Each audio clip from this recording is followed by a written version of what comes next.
भारत के शीर्ष 5 सबसे अमीर व्यक्तियों की कहानी। एक, मुकेश अंबानी, रिलायंस साम्राज्य के ध्वजवाहक। प्रारंभिक जीवन और शिक्षा। मुकेश धीरूभाई अंबानी का जन्म 19 अप्रैल 1987 में हुआ था। उनके पिता धीरूभाई अंबानी एक दूरदर्शी और व्यावसायिक कौशल के धनी व्यक्ति थे, जिन्होंने बहुत छोटी शुरुआत से रिलायंस इंडस्ट्रीज की नींव रखी। मुकेश का प्रारंभिक जीवन मिडिल क्लास भारतीय परिवेश में बीता और उनकी शुरुआती शिक्षा मुंबई में हुई। बाद में उन्होंने केमिकल इंजीनियरिंग की पढ़ाई के लिए स्टैनफोर्ड विश्वविद्यालय में दाखिला लिया, लेकिन अपने पिता के व्यवसाय को संभालने के लिए अपनी पढ़ाई अधूरी छोड़कर भारत लौट आए। रिलायंस की शुरुआत और विस्तार। रिलायंस इंडस्ट्रीज की शुरुआत एक छोटी सी कपड़ा फैक्ट्री से हुई थी, जिसे धीरूभाई अंबानी ने 1966 में स्थापित किया। इस छोटे से कपड़ा व्यवसाय ने धीरे धीरे विस्तार करते हुए पेट्रोकेमिकल्स, रिफाइनिंग और ऊर्जा जैसे क्षेत्रों में अपने कदम बढ़ाए। 2002 में धीरूभाई अंबानी के निधन के बाद मुकेश अंबानी ने रिलायंस इंडस्ट्रीज का नेतृत्व संभाला और इसे एक विशाल बहुराष्ट्रीय कंपनी में तब्दील कर दिया। रिलायंस जियो की सफलता। 2016 में मुकेश अंबानी ने रिलायंस जियो को लॉन्च किया, जो भारत के दूरसंचार उद्योग में एक बड़ी क्रांति साबित हुआ। जियो ने देश भर में सस्ते और तेज इंटरनेट की सुविधा उपलब्ध कराई, जिससे लाखों लोग इंटरनेट से जुड़े और डिजिटल इंडिया का सपना साकार हुआ। जियो के लॉन्च ने न केवल रिलायंस को अभूतपूर्व मुनाफा दिलाया, बल्कि अन्य दूरसंचार कंपनियों को भी अपनी रणनीति में बदलाव करने पर मजबूर किया। रिटेल और डिजिटल सेक्टर में योगदान। रिलायंस रिटेल भारत की सबसे बड़ी रिटेल कंपनी बन गई है, जिसमें रोजमर्रा की जरूरतों से लेकर फैशन और इलेक्ट्रॉनिक्स तक सब कुछ शामिल है।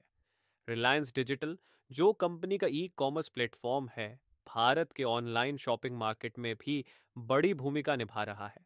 सामाजिक कार्य और परोपकार। मुकेश अंबानी की पत्नी नीता अंबानी रिलायंस फाउंडेशन की प्रमुख है, जो शिक्षा, स्वास्थ्य, ग्रामीण विकास और महिला सशक्तिकरण जैसे कई क्षेत्रों में काम करती है। अंबानी परिवार ने देश की सेवा में अपने फाउंडेशन के जरिए कई उल्लेखनीय कार्य किए हैं।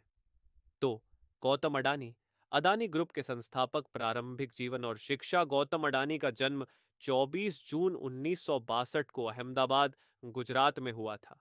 वे एक मध्यम वर्गीय जैन परिवार से थे और उन्होंने अपनी प्रारंभिक शिक्षा गुजरात से ही प्राप्त की। बचपन से ही उनके भीतर एक अद्वितीय व्यापारिक दृष्टिकोण था। वे कॉलेज की पढ़ाई के दौरान ही व्यवसाय में दिलचस्पी लेने लगे थे और इसीलिए उन्होंने अपनी पढ़ाई छोड़कर व्यापार जगत में कदम रखा। अडानी ग्रुप की शुरुआत। गौतम अडानी ने अपने करियर की शुरुआत एक डायमंड ब्रोक के रूप में की थी, लेकिन जल्दी ही उन्हें यह एहसास हुआ कि उनका सपना इससे कहीं बड़ा है। 1988 में उन्होंने अदानी एक्सपोर्ट्स की स्थापना की, जो बाद में अदानी एंटरप्राइजेस बन गया। आज अदानी ग्रुप विभिन्न क्षेत्रों में कार्यरत है, जिनमें ऊर्जा, लॉजिस्टिक्स, कृषि और इंफ्रास्ट्रक्चर प्रमुख हैं।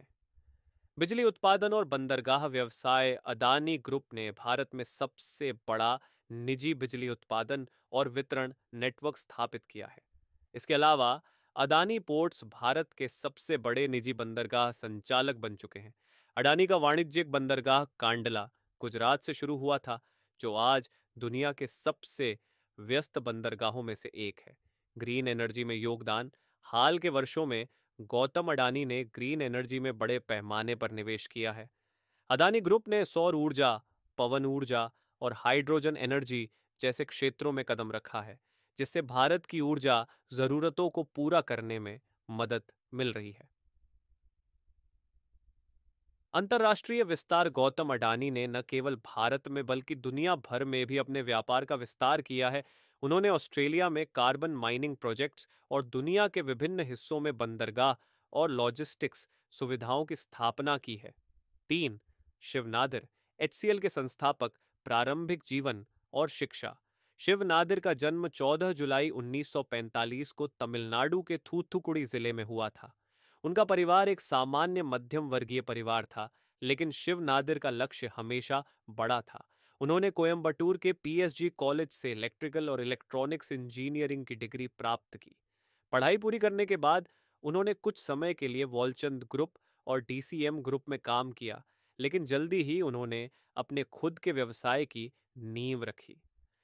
एचसीएल की स्थापना और सफलता 1976 में शिव नादर ने एचसीएल हिंदुस्तान कंप्यूटर्स लिमिटेड की स्थापना की, जो आज भारत की सबसे बड़ी आईटी कंपनियों में से एक है।